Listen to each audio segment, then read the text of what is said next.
તો જય માં સોનલ બધા મિત્રોને, આજે આપણે જઈએ છીએ ગીરમાં. તો કેવી છે અમારી ગીર તમને બતાવીશ.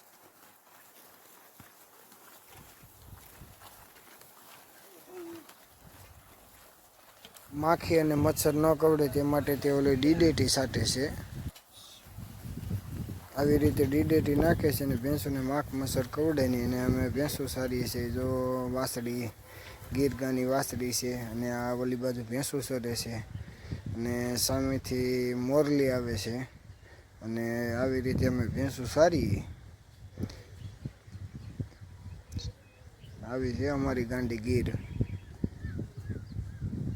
આવી રીતના ભેંસો સારવાની હોય આખો દિવસ, સવારથી લઈને સાંજે 6 વાગ્યા સુધી. આવી રીતે સારવાનું ખડ બધું છે. આવી રીતે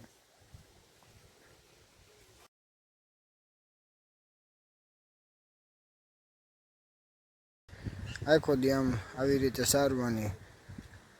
હેરે ભાતે ભેગું લેતું જવાનું હોય. અને આવી રીતે બધે સારીએ.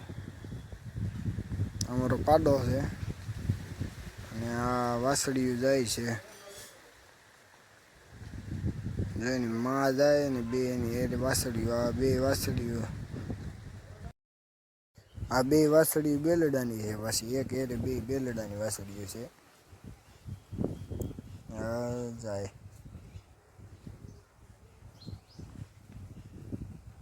આવી રીતે જાય.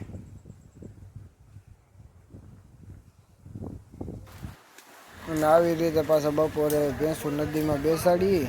આવી રીતે ભેહું બેસે. જો ઉપરથી પાણી આવે છે. આવી રીતે બેસી છે ભેહું. આમ છે. અને આ અમારું નેહડું છે, સાપનેસ ગીર. આવી રીતનું છે. વરસાદનું બધું વાતાવરણ છે. જો આવી રીતનું પાણી છે ને આ ડંકીમાંથી પાણી આવે છે.